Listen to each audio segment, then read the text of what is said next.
إن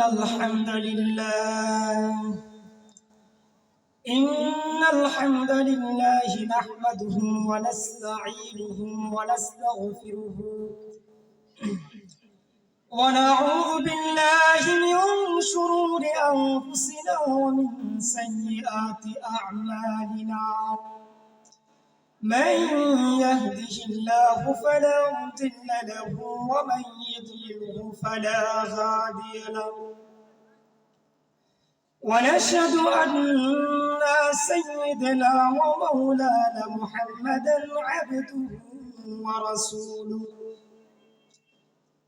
أرسله بالحق بشيرا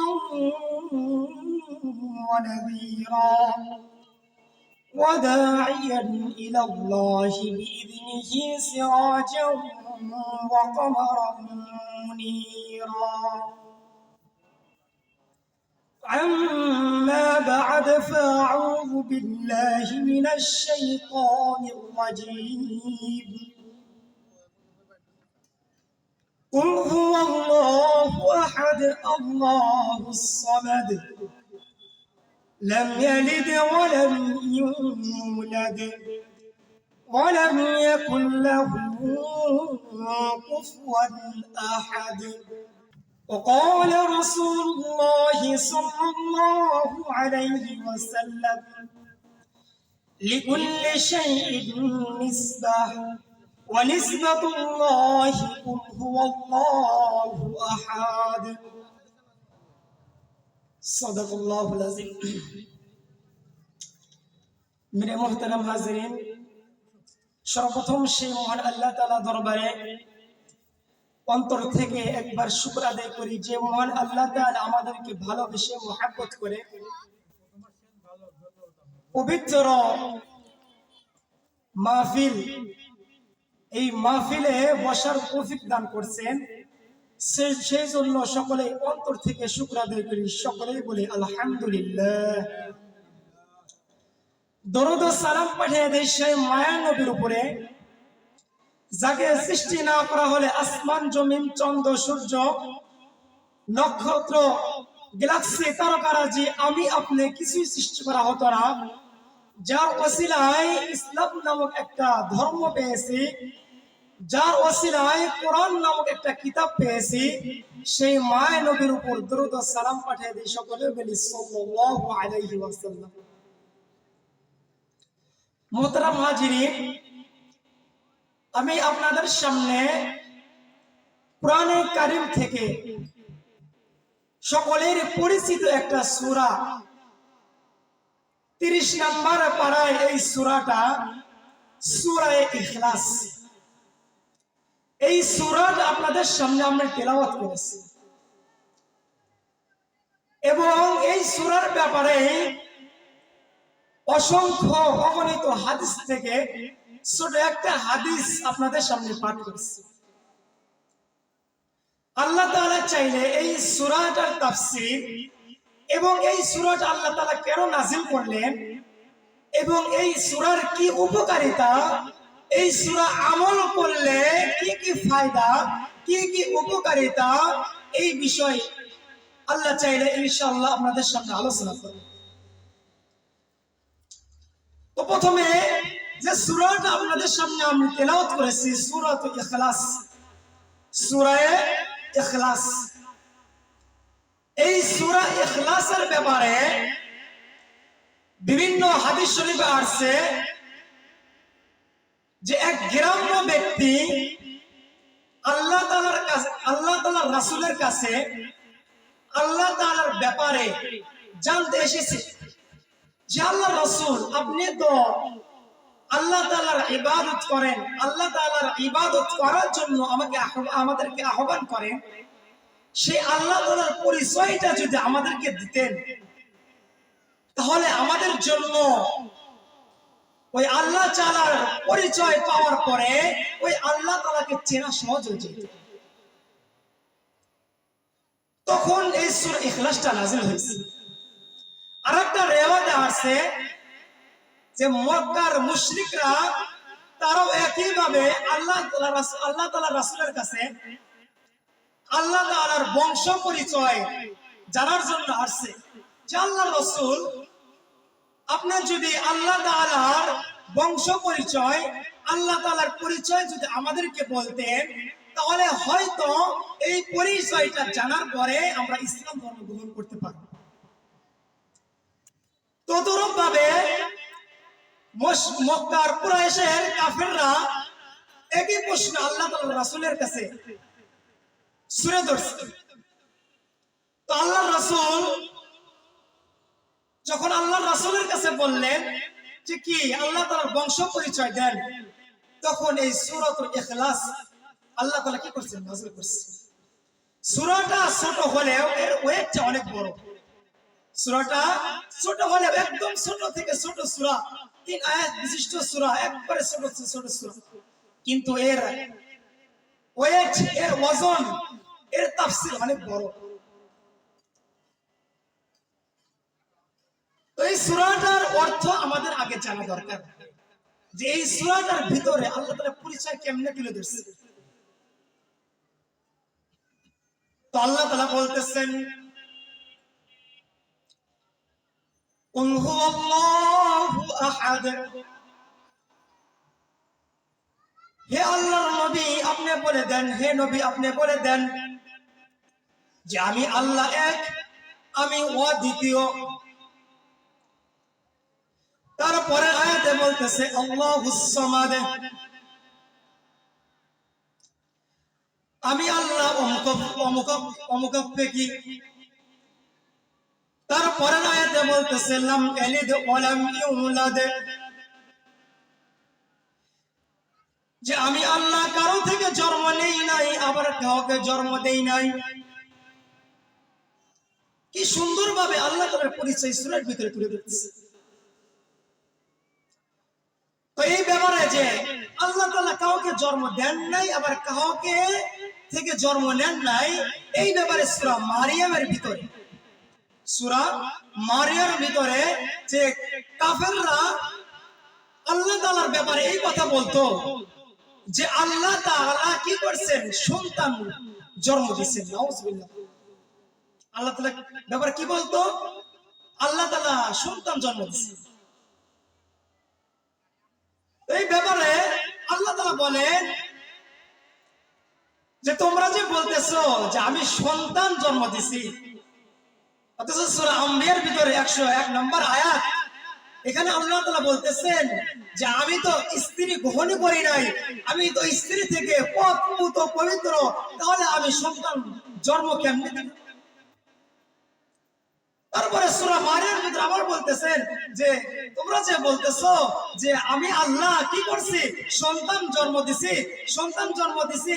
এই কথা বলার সাথে সাথে সূরা মারিয়ামের ভিতরে আসছে, এই কথা যখন কোনো বান্দা বলে, কোনো মানুষ বলে, কোনো কাফের বলে, তখন আসমানের ব্যাপারে আসছে যে আসমান দিগন্তে হয়ে যায়, চন্দ্রের ব্যাপারে আসছে চন্দ্র দিগন্তে হয়ে যায়, জমিন আসছে জমিন দিগন্তে হয়ে যায়, পাহাড়ের ব্যাপারে আসছে পাহাড় কি হয়ে যায়? চূর্ণ বিচূর্ণ হয়ে যায়।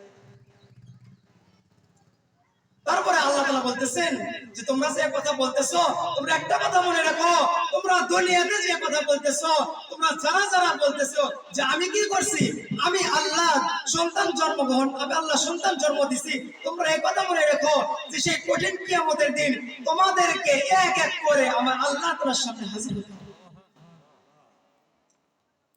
সূরা মারিয়ামের ভিতরে বলতেছে যে কি এক এক করে তোমাদের কি করতে হবে? আমার সামনে হাজির হতে হবে।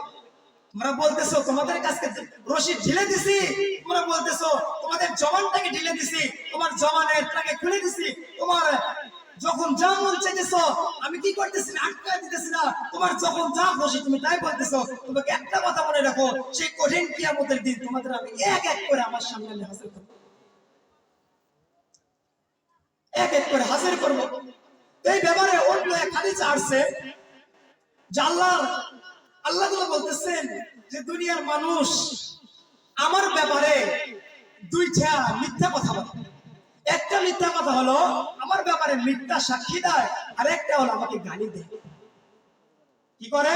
যে একটা হলো আমার ব্যাপারে মিথ্যা কথা বলে, আর একটা হলো আমাকে গালি দেয়, আমাকে গালি দেয়।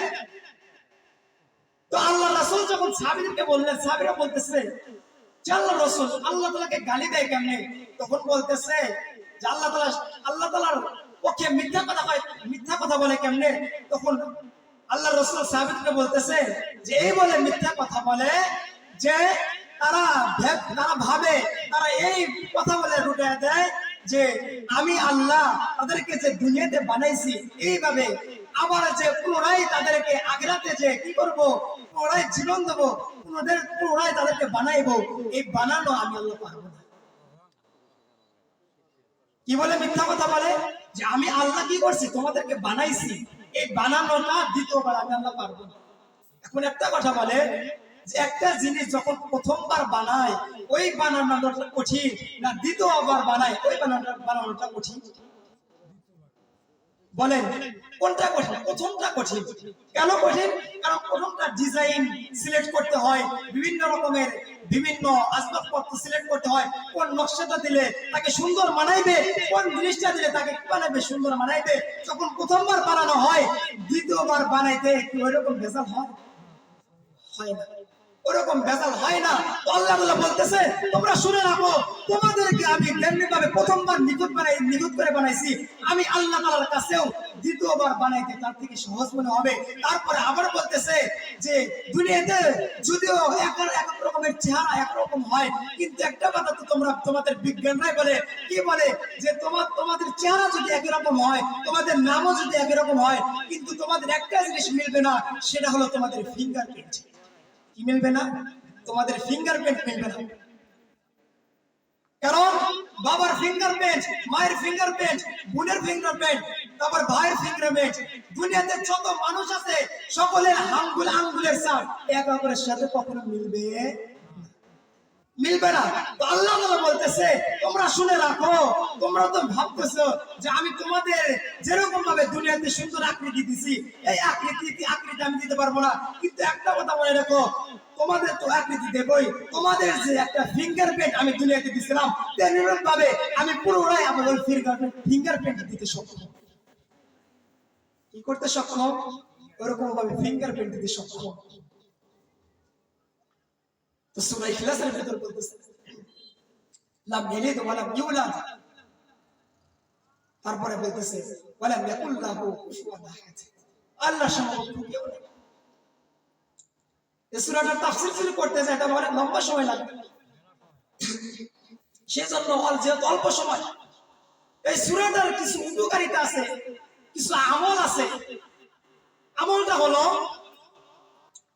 যে হযরত আবু হুরায়রা রাদিয়াল্লাহু তাআলা আনহু বর্ণিত, তিনি বলেন যে আমি আল্লাহর রাসূলের সাথে একবার কোন রাস্তা দিয়ে যাইতেছিলাম, তো যাওয়ার পথে সাইড থেকে সূরা ইখলাস পড়ার আওয়াজ আল্লাহর রাসূলের কানে আসলেন, সহ আমার কানেও আসলেন।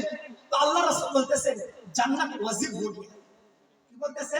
যে জান্নাত ওয়াজিব হয়ে গিয়া। তো আবু হুরায়রা রাদিয়াল্লাহু তাআলা বলতেছেন আল্লাহর রাসূলকে, আল্লাহর রাসূল আমি বুঝলাম না আপনি এই কথা কেন বললেন যে জান্নাত ওয়াজিব হয়েছে? আল্লাহ রাসূল বলতেছে যে তুমি সাইড থেকে একটা আওয়াজ শুনতেছো, সেই আওয়াজটা হলো কুল হুয়াল্লাহু আহাদ আল্লাহুস সামাদ লাম ইয়ালিদ ওয়া লাম ইউলাদ ওয়া লাম ইয়াকুল লাহু কুফুয়ান আহাদ।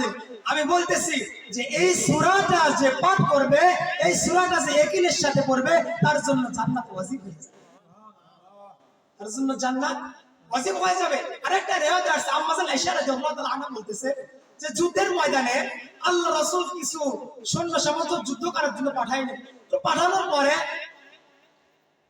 তো সেখানে নামাজের সময় আসছে, নামাজের সময় আসার পরে একজন সাহাবী তাদের মধ্যে থেকে একজন সাহাবীকে ইমামতি করার জন্য বললেন। কি বললেন? ইমামতি করার জন্য বললেন। তো ইমামতি করার সময় যেই কয়েকবারে নামাজ পড়ে সূরা ইখলাস পাঠ করে। কি পাঠ করে? সূরা ইখলাস পাঠ করে। তো যুদ্ধের ময়দান থেকে আসার পরে আল্লাহর রাসূলের কাছে নালিশ দিচ্ছে যে আল্লাহর রাসূল আপনি কাকে আমাদের সাথে পাঠাইছিলেন, তাকে নামাজ পড়াইতে বলছি, সে প্রত্যেক রাকাতে সূরা ইখলাস পাঠ করে। আল্লাহর রাসূল বলতেছে যে সে যে সূরা ইখলাস পাঠ করছে, কি উদ্দেশ্যে পাঠ করছে তোমরা তার কাছে শুনে আসো। তো সাহাবায়ে কেরাম তার কাছে জিজ্ঞাসা করলে সে উত্তরে কি বলতেছে শুনে না, যে সে উত্তরে বলতেছে যে এই সূরাটা আমি এই জন্য পাঠ করি, কারণ এই সূরার ভিতরে আমার আল্লাহর পরিচয় আছে, সেই জন্য আমি এই সূরাটা পাঠ করি। আর এই সূরাটা যখন আমি পাঠ করি, আমার আল্লাহর পরিচয় বর্ণনা করতে আমার এমন ভালো লাগে, এমন ভালো লাগে যে এই ভালো লাগার কারণে আমি প্রত্যেক রাকাতে এই সূরাটা পাঠ করি। তখন আল্লাহ রাসূল বলতেছে যে তাকে শুনে দাও, সে যে আল্লাহকে ভালোবেসে, আল্লাহকে মহব্বত করে, আল্লাহর পরিচয়, আল্লাহর মহত্ব, আল্লাহর গুরুত্ব সে যে সূরা কোরআনের নামাজের ভিতর পাঠ করে, আল্লাহ তাআলা তার ব্যাপারে বলছে যে আল্লাহ তাআলাকে সে যে ভালোবেসে সূরা ইখলাস পাঠ করে, আল্লাহ তাআলা তাকেও ভালোবাসে, তাকেও ভালোবাসে।